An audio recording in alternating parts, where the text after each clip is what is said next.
አላወቅነውም ተብሎ ሪፈር የማይደረግ እቤቱ ሰዱት የሚባል ህመም የለም።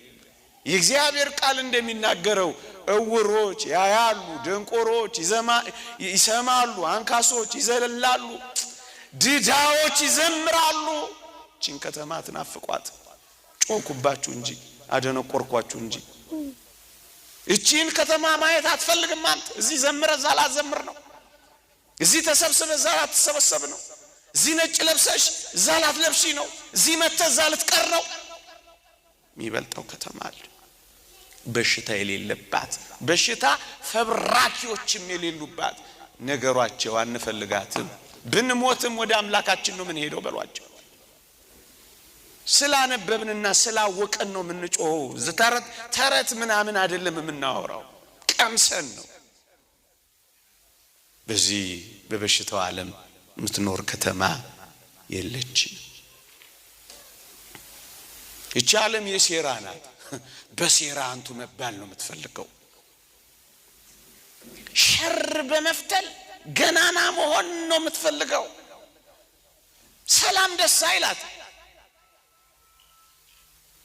ጸብ እየፈጠረች እድሜዋን ማርዘም ነው የምትፈልገው። አስታራቂ እየመሰለች እየገባች ፍጹም አጣይ ነው የምትሆነው። በጣም የታወቀች ናት በዚህ።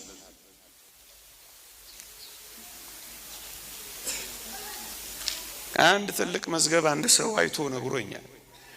ለምሳሌ ነው ማቀርበው። ኢትዮጵያ የምትባልን ሀገር እንዳትሆን ከፈለጋችሁ ግጭቶችን ቀፍቅፉባቸው። ሄንሪ ኪሲንጀር የሚባል ለአንዳንዶች ታዋቂ ዲፕሎማት፣ ለአንዳንዶች ደግሞ ዘር አጥፊ ተብሎ በቅርቡ ያረፈ ሰው ነው። ስለ ኢትዮጵያ በጻፈው አንድ ንድፈ ሐሳብ አጋጯቸው፣ በቃ ኮንፍሊክት ፍጠሩ፣ ግጭት ፍጠሩባቸው። ኤትኒክ ኮንፍሊክት፣ የዘር ግጭት፣ ሪሊጂየስ ኮንፍሊክት፣ የሃይማኖት ግጭት፣ ደግሞ ሌሎችም ከቀፈቀፋቸው አያችሁ ሴራ የሚሸረብባት እምላችሁ ይሄንን ነው። ኑሮ አይሆነ። እንዴት አድርገን እናወሳስበው? እንዴት አድርገን እናስጨንቀው? እንዴት አድርገን እኛ የሸር ሳይሆን የሰላም ዓለም ትናፍቀናለች።